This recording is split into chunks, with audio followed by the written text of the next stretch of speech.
আয়েশাই বলতেছে মান মুহাম্মদ, মান মুহাম্মদ সাল্লাল্লাহু আলাইহি ওয়াসাল্লাম, নবীজিকে সম্বোধন করে ডাকতেছে। সাহাবীরা নবীজিকে এইভাবে সম্বোধন করে ডাকতেন না।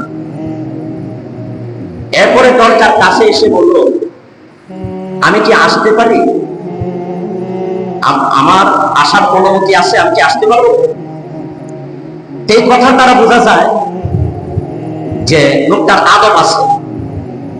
কোন মজলিসে প্রবেশ করলে কিভাবে প্রবেশ করতে হয়, অনুমতি নিয়ে যাইতে হয়, সেই আদব তার জানা আছে। তো যাই হোক, নবীদের কাছে আসলেন। আসার সাথে সাথে আমরা যেমন নামাজের সুরতে বসি, আল্লাহর নবী হুজুর আকরাম সাল্লাল্লাহু আলাইহি ওয়াসাল্লামের সামনাসামনি একবারে নামাজের সুরতে বসলেন। বসার আদবে বোঝা যায় লোকটা আদব কায়দা আছে। এবং আত্মবিতিক রকম তার হাতটুকু নবীজের রাম মুবারক, সেইভাবে নামাজের স্রোতে বসে হাত দুটা নবীজির রামের উপর কিভাবে রেখে দিলেন, নবীজির পা।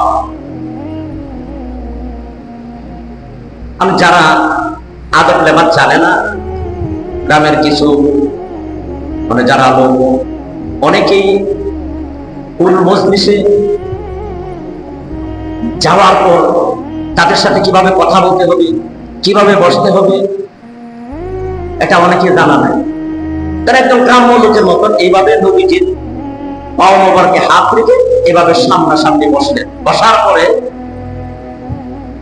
নবীজিকে প্রশ্ন করলেন, আখবিরনি আনিল ইসলাম, নবী ইসলাম কি?